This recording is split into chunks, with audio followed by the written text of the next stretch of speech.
வணக்கம் நண்பர்களே, இது தமிழ் நண்பன் ஷார்ட்கட் சேனல். இப்போ நான் பார்க்க போகிறது குரூப் 2 அதற்கான ரிசல்ட்டு தான்.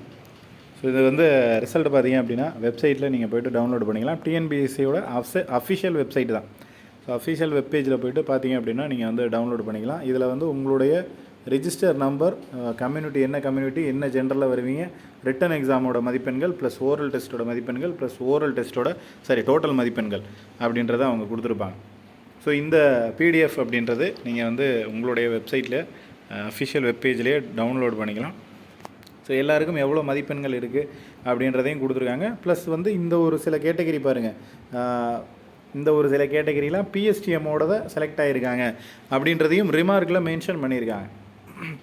பிஎஸ்டிஎம் கேண்டிடேட்ஸ் அப்படின்னு சொல்லிட்டு. ஸோ ஸ்டார்னு போட்டிருக்காங்க, பிஎஸ்டிஎம் போட்டு ஒரு ஆஷ் போட்டிருக்காங்க. இதுக்கெல்லாம் என்ன மீனிங் அப்படின்றத கண்டிப்பாக கீழே கொடுத்துருப்பாங்க. ஸோ ரிசல்ட்டில் பார்த்தீங்கன்னா உங்களுக்கே தெரியும். இந்த ஒரு நம்பர் வித் ஹெல்டு, அதாவது வெயிட்டிங்கில் இருக்குது. இன்னும் முழுமையாக இது பண்ணல.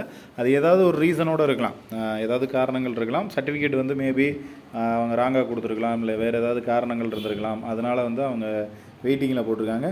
ஸோ பிஎஸ்டிஎம் போட்டு ஒரு ஹேஷ் போட்டிருக்காங்க. கீழே பார்த்தா கடைசி பேஜில் லாஸ்ட் பேஜ் பார்த்தீங்கனாலே உங்களுக்கே தெரியும் என்ன அதுக்கான இது கொடுத்துருக்காங்க அப்படின்றது. Subject to verification of the genuineness of PSTM.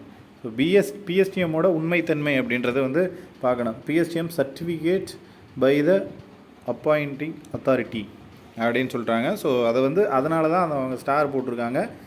Subject to protection of, அதாவது ஸ்டாருக்கு, ஆஷுக்கு டபுள் ஸ்டாரு, கம்யூனிட்டி வெரிஃபிகேஷனுக்கு டபுள் ஸ்டாரு, இந்த மாதிரி ஒரு சிம்பிளுக்கும் ஒரு மீனிங் அப்படின்றது இருக்குது. ஸோ கீழேயே கொடுத்துருக்காங்க. அதை கடைசி பேஜில் லாஸ்ட் பேஜ் 16வது பேஜில் பார்த்தீங்கனாலே தெரியும் உங்களுக்கு யாருக்கெல்லாம் அந்த மாதிரி, அதாவது வெயிட் பண்ணுற மாதிரியோ இல்லை வேறு மாதிரியான சிம்பிள்ஸ் அந்த மாதிரி இருக்கோ அவங்க எல்லாத்துக்குமே வெயிட் பண்ணி பார்த்துட்டு தான் உங்களுக்கு ஜாப் அப்படின்றது கன்ஃபர்மேஷன் அப்படின்றது பண்ணுவாங்க.